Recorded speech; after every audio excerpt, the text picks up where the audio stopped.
Hi friends, कई दोस्त मुझसे पूछ रहे हैं कि कौन से म्यूचुअल फंड में पैसा लगाएं।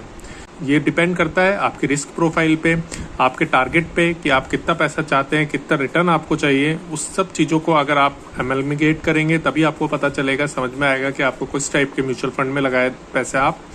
म्यूचुअल फंड कई तरीके के होते हैं। टैक्स सेविंग म्यूचुअल फंड होते हैं, large cap mutual fund, flexi cap, small cap, money market, corporate bond, इस तरीके के कई म्यूचुअल फंड होते हैं। Large cap mutual fund basically large cap companies में पैसा लगाते हैं। टैक्स सेविंग के अंदर पैसा ब्लॉक होता है आपका 3 साल के लिए, उसमें एटीसी में आपको फायदा मिलेगा। Flexi cap funds large cap, small cap, mid cap सब तरीके के फंड्स में पैसा लगाते हैं। देन स्मॉल कैप फंड्स आते हैं जो कि स्मॉल कंपनीज में, स्मॉल मार्केट कैप कंपनीज में पैसा लगाते हैं। उसके बाद में डेट फंड्स होते हैं, कॉर्पोरेट बॉन्ड्स होते हैं। इनको डिटेल में समझ सकते हैं, अगर आपको पढ़ने की इच्छा है तो कहीं पे भी किसी भी वेबसाइट पे जाकर डिटेल में समझ सकते हैं। उसके अलावा कई आजकल फंड आ गए हैं, जैसे कॉन्ट्रा फंड्स आ गए हैं, क्वांट फंड्स आ गए हैं। तो ऐसे कई फंड्स हैं, आपको अपनी रिस्क प्रोफाइल समझनी पड़ेगी, उसके अकॉर्डिंगली आपको उसके फंड में पैसे डालने पड़ेंगे। और अगर आप चाहते हैं कि मैं डिटेल में इन फंड्स के बारे में समझाऊं तो प्लीज़ मुझे कमेंट में बताइए और ऐसे ही कंटेंट के लिए फॉलो कीजिए। Thank you.